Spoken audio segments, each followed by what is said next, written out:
Thank you for waiting while I did my yoga. No problem. Would you like to come a little closer? That is not a good idea, Randy. You are a zombie. You will try to eat me. I am not a zombie. I have a mild case of the flu. Randy, I realized something. If we are going to live together in this cave, we need to be able to have a reasonable discussion. I am glad you said that. I am a very reasonable person, and not a zombie. What should we discuss? Well, for example, you seem to have very strong views about government spending, even though the world has ended. Some ideas are so good, they will never die. Okay. On several occasions, you have argued that it is a bad idea for governments to spend money in a depression. Indeed. The only way to grow the economy and end a depression is through fiscal austerity. Governments must cut their spending. Then businesses will get back their confidence, and the economy will grow. Okay. But after 2010, the United Kingdom and the United States took part in a kind of natural experiment. Both countries were in a similar slump. The UK cut its spending, while the US continued to use deficit spending to stimulate the economy. Do you remember what happened next? Did the UK economy grow very, very fast? No. That is what Republicans predicted. But that is not what happened. The UK's economy shrank. America's economy did better. Doesn't that suggest that there is something wrong with your understanding of the economy? Look. Every serious person knows that stimulus is just sugar.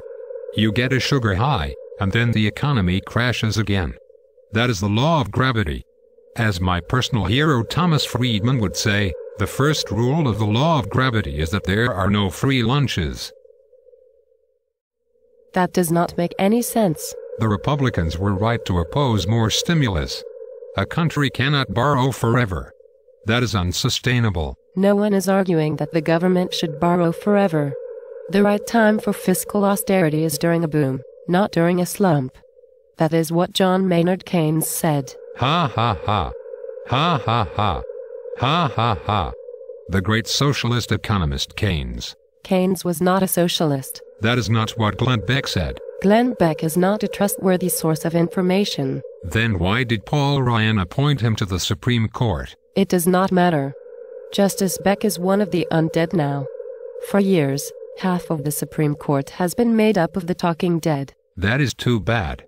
I remember when the Chief Justice gave Paul Ryan the oath of office. It was such a beautiful day.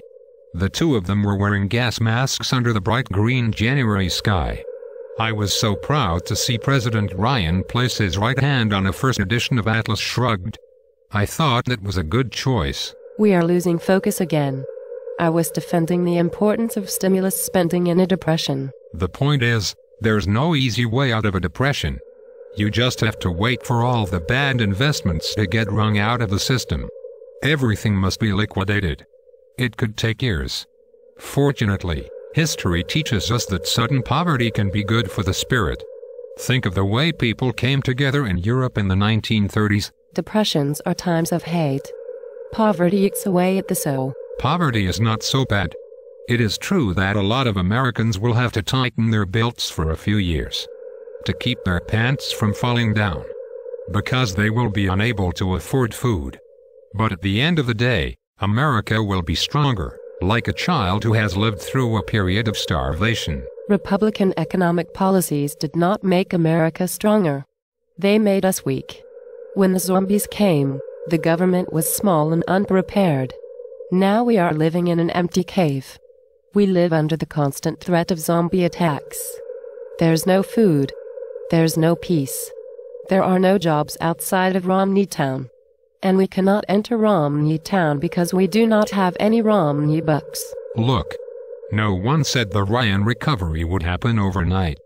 Due to structural changes in the economy, it is possible that unemployment will hover around 90% to 100% for a long time to come. But at least we are free from the heavy hand of government. I do not feel free. I feel hungry and afraid. A free society is one in which big government does not tell anyone what they can and cannot do. I do not understand.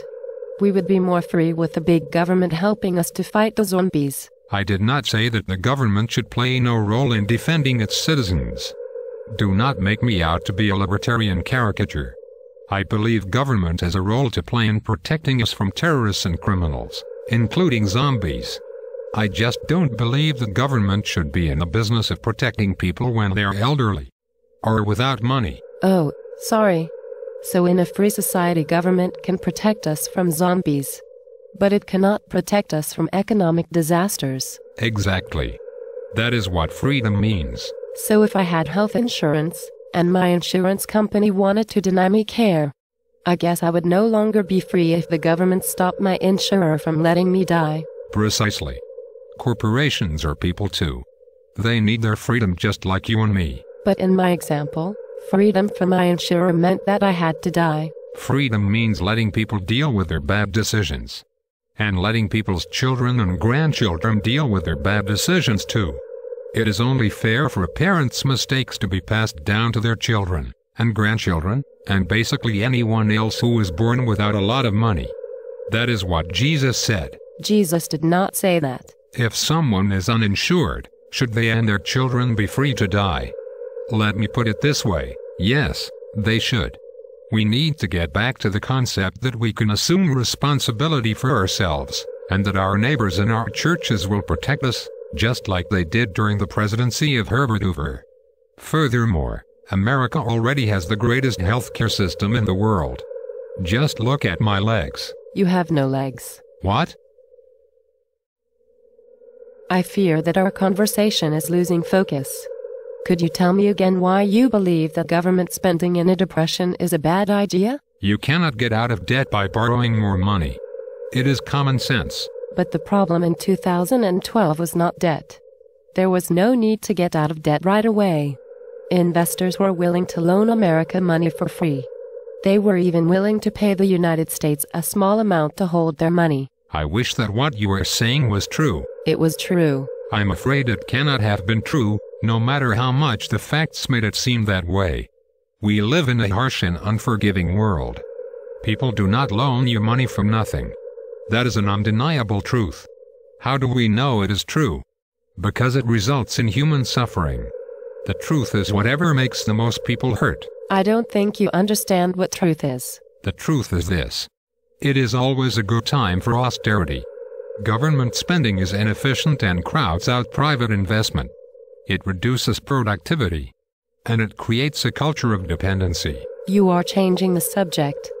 Those are arguments against government spending in general, not against increasing spending in a depression and paying off debts once the economy has recovered. Okay, let me put it this way.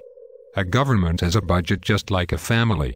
Every day, families sacrifice to live within their means. They deserve a government that tries to do the same. Ah.